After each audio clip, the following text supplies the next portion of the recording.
Bonjour à tous. Donc on va commencer notre journée sur l'éthique de la médiation. Alors je vous remercie d'être présent. On est très content de faire cette journée sur la médiation parce que c'est au cœur du travail de l'espace éthique. Et pourtant, c'est une question... Oui.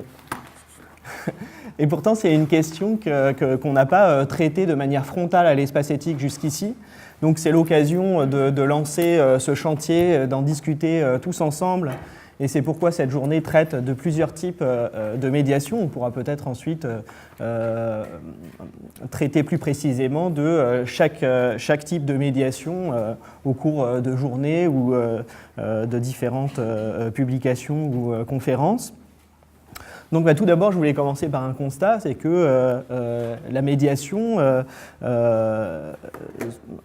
se diffuse dans de nombreux secteurs. On parle de médiation culturelle, de médiation en santé, de médiation scientifique.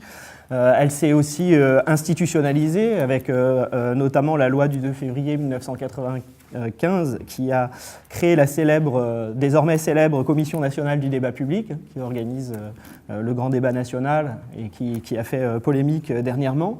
Mais aussi la médiation s'est diffusée à travers des actions comme celle de l'espace éthique et la diffusion de la culture éthique, la diffusion des comités d'éthique en établissement qui ont pour but de faire dialoguer de manière pluridisciplinaire les différents intervenants dans les établissements hospitaliers ou médico-sociaux sur des questions, des dilemmes, des questions d'organisation qui peuvent se poser et qui relèvent pour moi directement de cette logique de la médiation.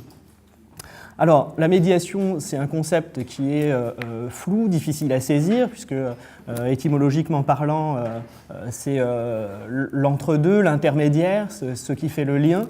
Donc, c'est une notion qui est elle-même assez rhizomatique, puisqu'elle a aussi pour fonction de décrire ce rhizome social, c'est-à-dire c'est une notion qui rayonne dans toutes les directions et donc elle n'est pas très facile à saisir. Mais peut-être qu'on peut la saisir aujourd'hui à travers la crise de la médiation qu'on connaît, crise des différents types de médiation, puisque c'est la crise des médias, c'est-à-dire la crise de ce qui nous permet de nous relier à un système social plus global. Donc remise en cause des médias, remise en cause des institutions, remise en cause des corps intermédiaires, des élus et même destruction de lieux de sociabilité. Si on prend vraiment les choses dans le détail, on peut voir que maintenant, même les bancs publics ne sont plus des bancs sur lesquels on peut se mettre à deux, mais sont des bancs individuels. Donc on peut voir là aussi une destruction de ce lien social, de la sociabilité.